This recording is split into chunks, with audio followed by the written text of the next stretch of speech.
कांदा बंदीचा निर्णय बाजार समित्यांवर कांद्याच्या दरात घसरण कायम आहे। शेतकऱ्यांमध्ये असंतोष पसरलाय। कांदा बंदीचा निर्णय कांद्याच्या दरामध्ये घसरण कायम आहे। शेतकऱ्यांमध्ये असंतोष निर्माण झालाय।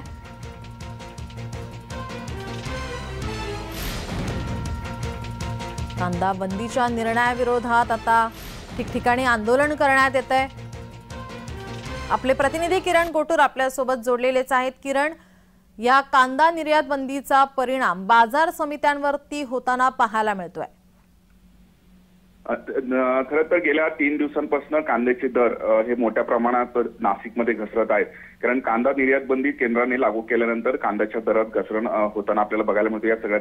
या निर्णयाच्या विरोधात व्यापारी आणि कांदा उत्पादक शेतकऱ्यांनी आक्रमक भूमिका घेत मार्केट कमिटी बंद ठेवले होते, पण त्यानंतर काही आश्वासन हे देण्यात आले होते। आश्वासन दिल्यानंतर मार्केट कमिटी चालू झाले, पण कांद्याचा जो दरात घसरण आहे तो अद्यापही कायम असल्याचं बघायला मिळतो। निर्यात बंदीच्या आधी 3 ते 4 हजार रुपये क्विंटल मागे दर कांद्याला मिळत होते, पण या निर्यात बंदी लागू झाल्यानंतर आता तेच दर 1.5 ते 2 हजार रुपयेपर्यंत आलेला आहे। त्यामुळे एकूणच जर आपण बघितलं तर 1.5 ते 2 हजार रुपये दरात घसरण हे निर्यात बंदी झाल्यानंतर आहे। त्यामुळे प्रामुख्याने कांदा निर्यातीवरील बंदी हे उठवण्याची मागणी नाशिक जिल्ह्यातील कांदा उत्पादक शेतकरी करताना आपल्याला बघायला मिळतोय। त्यामुळे या सगळ्या संदर्भात केंद्र सरकार काय भूमिका घेतं हे बघणं महत्त्वाचं असेल।